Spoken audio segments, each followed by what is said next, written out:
Right now, with all the snow, snowmobile season is inching closer. We take a look at the conditions of the trails with an expert.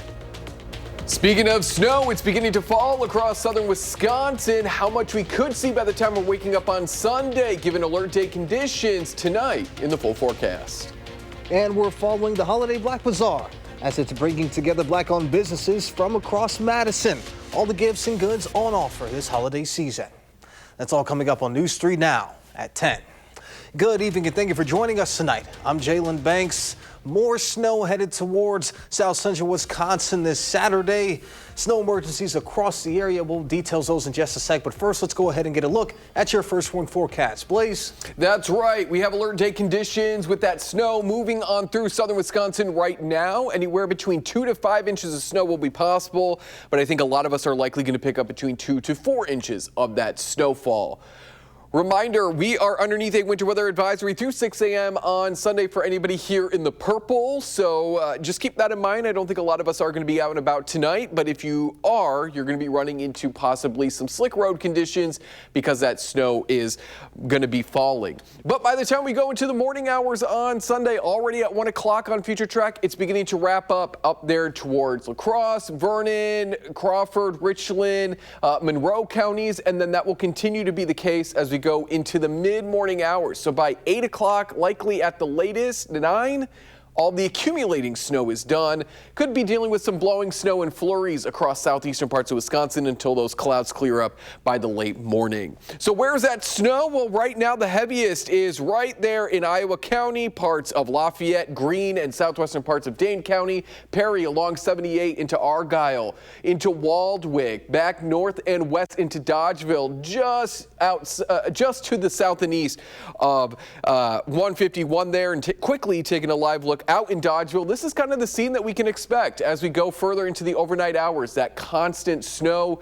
Again, we're expecting 2 to 4 inches, but we could even see more snow in the extended forecast. Details on that and the timing in just a few minutes. All right, sounds good, Blaze. We'll see you in just a bit. Several cities in our area are declaring snow emergencies because of that system that Blaze had just detailed. Stoughton has declared an emergency that will run until 8 a.m. on Tuesday. Even a non-parking is in effect until then. Janesville is announcing a snow emergency from 2 a.m. Sunday to 8 a.m. on Monday. And in Beloit, an emergency begins tonight at 9 p.m. until 6 p.m. tomorrow. If you live in either of those cities, do not park on the street.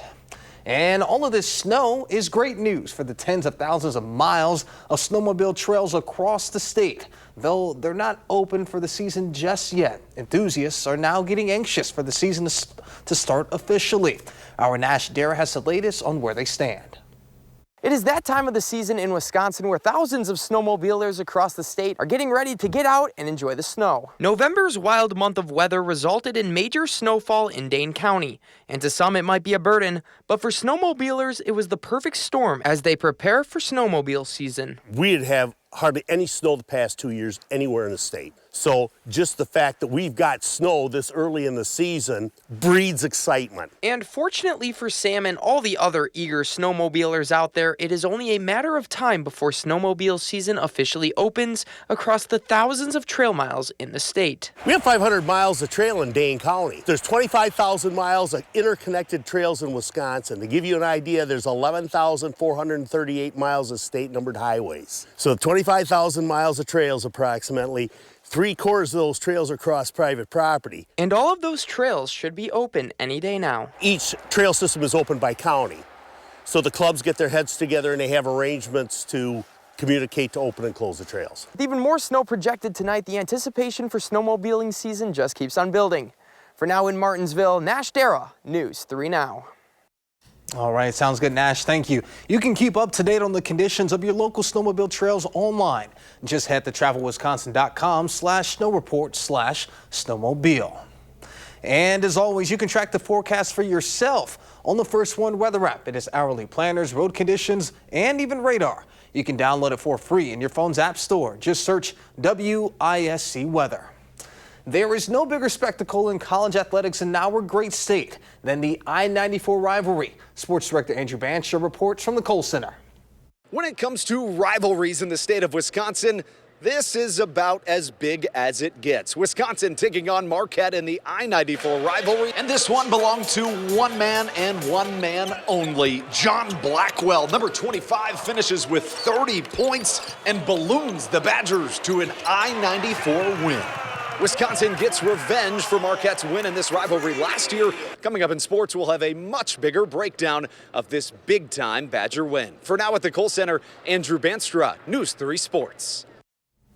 Andrew, thank you. UW Health's East Madison location is currently experiencing a partial power outage. UW Health said the outage took place overnight and the emergency department is temporarily closed and CT and MRI equipment is offline.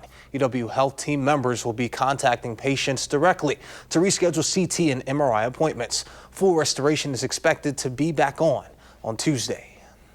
The holiday season is officially here, and Madison's Central Business Improvement District is creating their own way to join in on all the fun. A building on State Street was transformed into Santa's Workshop for the inaugural Santa on State event. Santa on State is a free opportunity for everyone to join in on the holiday festivities. Kids and adults can stop by for a picture with Santa, and they might even get asked what's on their Christmas list. Santa on State is all about experiencing the vibrancy of downtown and enjoying the holiday season. Santa will be back on State Street next Saturday from 2:30 to 5 and Sunday from 3 to 6. South Park Street is also getting in on the holiday spirit with their annual Holiday Black Bazaar. The two-day event is hosted by the Black Chamber of Commerce and the Urban League. Our Tanisha Shaw spoke to small business owners who are ready for all the holiday shopping. This year, the Holiday Black Bazaar took place inside and outside of the Black Business Hub, giving everyone a chance to shop locally this holiday season. The Holiday Black Bazaar is more than a pop-up event for holiday shopping. In addition to the live music, Santa, and family activities, it's also about visibility for local businesses. It's about the family, it's about the kids, and we wanted something for everyone. Deborah and Janae Thompson are two of roughly 40 small business owners at the hub Saturday. Deborah sells handmade garments from Togo in West Africa. You get the chance to share who you are, you get the chance to share your culture. And Thompson writes fiction books for young adults. It's just like important for kids to just continue reading, sparking their imagination, and then also just like the representation. Their businesses are very different, but their need for exposure is the same. So you come here and you get a chance to meet people and people start to know you. And I think it's a way to start to grow your business, before maybe having stuff like this really is just truly like, oh, you're here, you're local, you're a local author. Like, hey, I might get you connected with libraries, I might get you connected with schools. So really just like building connections. Camille Carter is the president of the Black Chamber of Commerce here in Madison. She says the chamber's goal is to prepare businesses for success. Oftentimes you're doing everything. You're cooking, you are cleaning, you are selling, you are promoting. And so we just really want to make sure that we're a good partner for our business owners and helping them to promote while building community. Tanisha, thank you. The Holiday Black Bazaar had ended tonight at 8, and they will begin and open again tomorrow from noon to 6 at the Hub on South Park Street. Coming up next on News 3 Now at 10, Blaze returns with a complete look of your First One forecast. Plus, Ukraine enters its fourth winter within its war with Russia, the latest on peace talks. And the Trump administration continues to be on the defensive on a number of fronts, including those involving Defense Secretary Pete Hegseth. You're watching News 3 Now at 10. Moving forward. Thank you for staying with us. It appears that Ukraine is set to enter its fourth winter of war, even as the Trump administration pushes for peace terms with Russia. Negotiators met again in Miami today, even as Russia appears to maintain its hardline demands and its attacks. CBS's Holly Williams is in Ukraine with the latest. Russia hit a railway hub near Kyiv overnight, as well as the village of Novi Petrivtsi, around 400 miles from the front line. We don't know why the Russians targeted a small warehouse and a home. Some local residents do know what they think of President Trump's peace plan. Mr. Trump needs to hear us that he is being deceived, said Olena Komik. You can't bargain with Russia. But President Trump's negotiators are trying.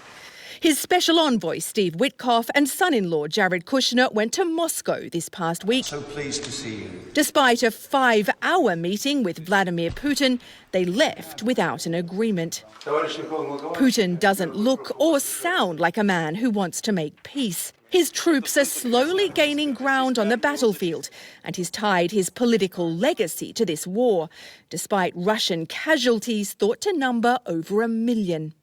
Ukraine is paying a steep price for its resistance. How did you get so good so quickly? At the Unbroken Mental Health Clinic, they treat Ukrainian military veterans, many of them suffering from post-traumatic stress disorder. Dr. Ole Berezyuk is the clinic's director. What would you like Americans to understand about this war and its impact on Ukrainians? This is the war for freedom. We must survive and win because we people who are free people and want to have a freedom. We are truly asking, please help. Next time we will help you. Holly Williams, CBS News. And be prepared to pay more for the gadgets most people can't live without. Price hikes are expected for more items like smartphones, smartwatches, and tablets thanks to the AI boom. Analysts say memory costs are heading upward because manufacturers are boosting production for AI data centers. Meta, Google, and Microsoft are among the tech giants who are expanding data centers and infrastructure in order to deal with the demand for artificial intelligence. The average price for a smartphone is expected to rise to $465. Researchers say it was $457 in 2025.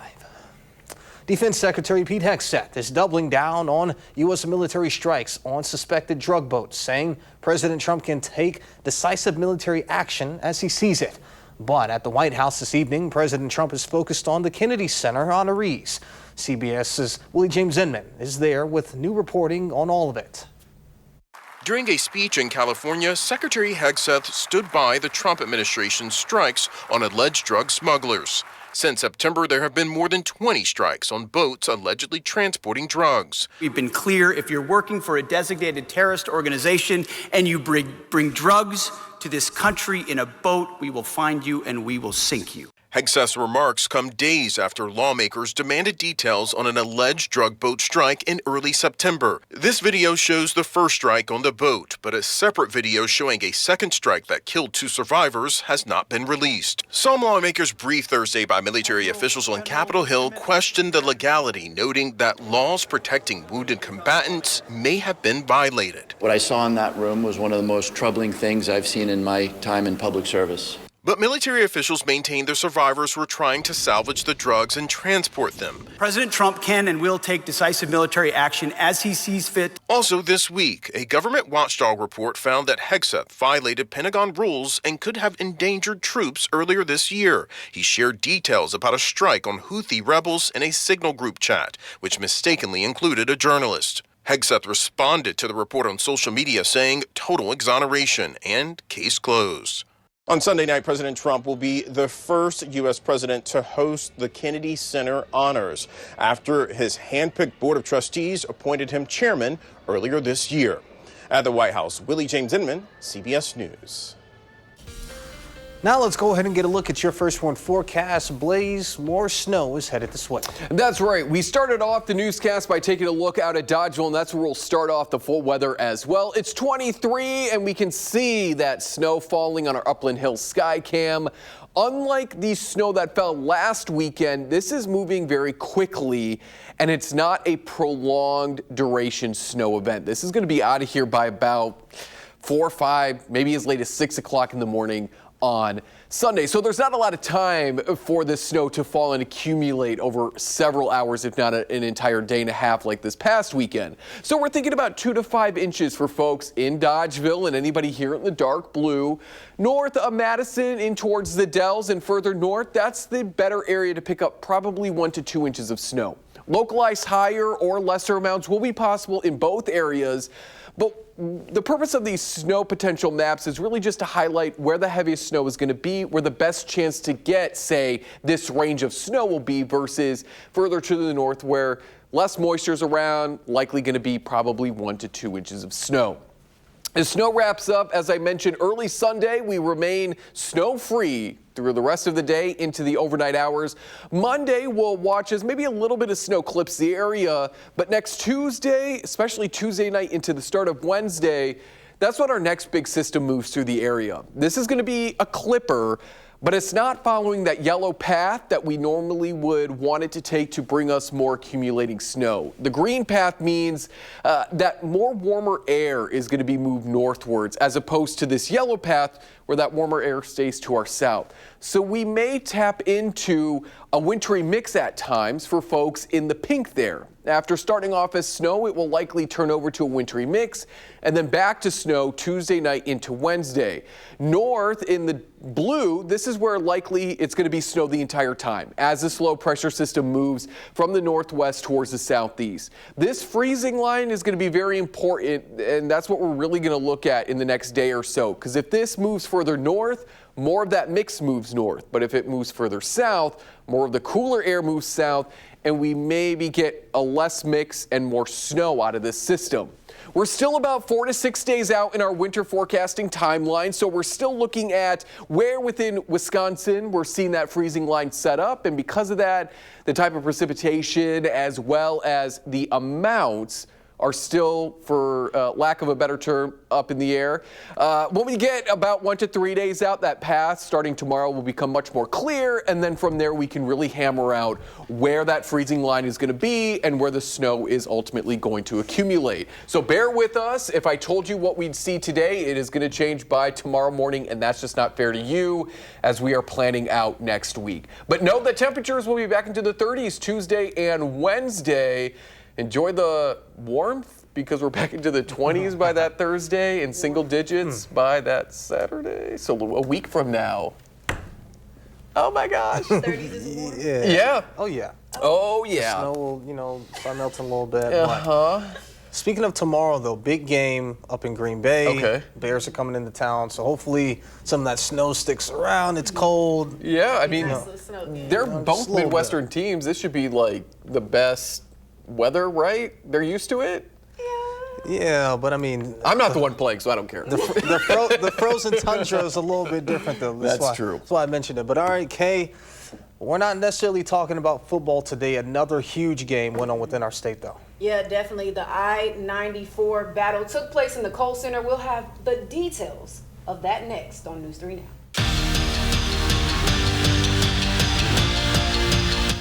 A sold-out Kohl Center today as the Badgers took on Marquette in the I-94 battle. And our very own sports director, Andrew Banstra, takes us inside just in case you got left outside.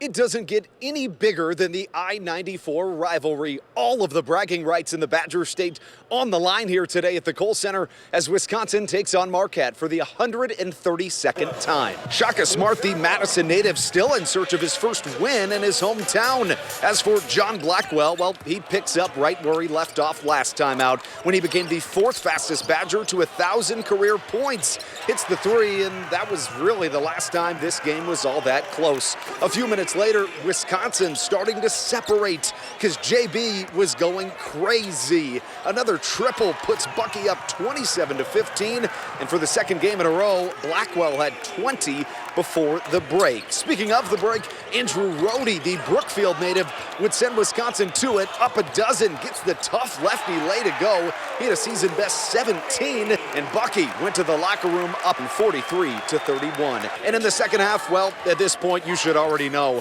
Blackwell blacks out. Wisconsin leads wire to wire, winning and routing their rival 96-76. Obviously growing up in the state, watching, I know how, intense this rivalry is, and, especially me being in my last year, I wanted to go out on top. I took it personal, and it's an honor to beat them because there was a sour taste in our mouth from them beating us at their crib last year. So it's a good feeling beating them at our place and getting the fans what they deserve. as good as Marquette has been over the last couple of years, this rivalry has belonged to the Badgers. For the fourth time in the last 5 years, they come out victorious over the Golden Eagles. At the Kohl Center, Andrew Banstrad, News 3 Sports. Yes, thank you, Andrew. Brotherhood and brotherly love, that's what football is all about, and UW-Platteville football has embodied that throughout the entire season, making it to the third round in the Division III playoffs, taking on the undefeated Bethel Royals. And from the jump, the Pioneers got on the board first with a run from Trevor Burnett, laying down that they were here to play. But so did Bethel, bearing 3. Then taking the lead as Cooper Drews drops down in the pocket and finds Tyler Terry with a pass up the middle for a touchdown, and the Pioneers would go on to score again. But it wouldn't be enough. A historic run comes to an end for the Pioneers, and they lose 35-24 in the playoffs. It's one thing to play the national champions once, but how about twice in less than 24 hours? That's what Ohio State had to do with when they took on Wisconsin women's hockey today. And the intensity did not budge as the Badgers striked first. Kristen Sims slides one up the crease on the power play, and the Buckeyes were nowhere to be found. And the Badgers would strike again, but this time it was Caroline Harvey on the breakaway. Gets one to go, and it would be all Badgers from there. Tell Ohio State to bring out the Zamboni because the reigning champions wiped the rink with them, winning this one 6-1. Staying on the ice, the men took on Notre Dame, and they led for most of this one as Adam Patella sneaks one in to keep the Badgers up, and a chance for a breakaway play as Tyson Dyke scores. And the Badgers take control in this one, winning it 9-2. What a win. Yeah, absolutely. This today in particular was a huge day for Wisconsin sports. But let's go ahead and talk about that I-94 rivalry. I mean, Marquette is no slouch. So such a dominant win. What are your thoughts on that one? I just think this was a good win for them coming off that tournament where they lost. And so now this is just good momentum for them. And like John Blackwell said, being able to bounce back from last year, always got to feel good. Yeah, I'm with you on that one. Hopefully they can keep things rolling. For sure. All right. Thank you, Kay. A final check of your first one forecast is coming up when we return. So just now, between the break, I went to go start up the car. Yeah, and I saw the snow. Yeah, it's coming. Was up there. This What's is the going beginning. on? Yeah. It's beginning now across central parts of southern Wisconsin. It will move eastward throughout the night. Again, I think the peak is probably going to be right around midnight or shortly thereafter. But looking ahead to Sunday, it's going to be a thing of the past because we'll be underneath plenty of sunshine, but it is going to be a chilly one out there. Temperatures dipping throughout the day, and winds will be out of the north, so it is going to feel cooler on Sunday. Monday, a few flurries, and then a rain-snow mix Tuesday into Wednesday. All right, sounds good. We're going to go brush up our cars now. We'll see you back here tomorrow. Seinfeld is up next.